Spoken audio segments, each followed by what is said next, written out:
Here's the code for Project 1 Objective 2 using the push buttons to set the course for the robot.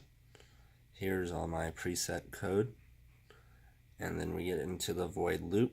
The way I did it was I have it going forward, and then it keeps going forward until the left push button or the right push button is pressed. If the left push button is pressed, then it goes back for a certain amount of time, stops, and then takes a right turn for a certain amount. It was just a few degrees, and it would go back to forward.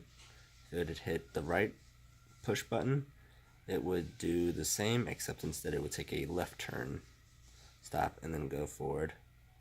And then I had a push button in the very center, and then once that was pressed, it would stop.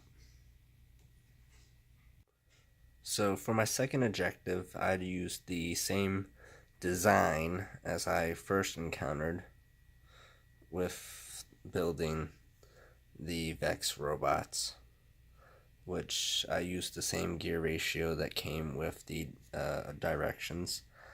My original idea was to use the push button in the front to go through a series of while commands when pushed to figure out the maze.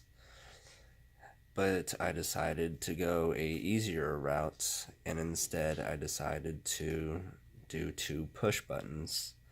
My main issue was figuring out the commands for each push button, but it ended up being a lot easier than the previous design because one push button only went in one direction. So if this was pushed, then it would turn right, and if this one was pushed, it would turn left, and every time it was pushed, it would go through the command again until it could go forward, and it turned out a lot better.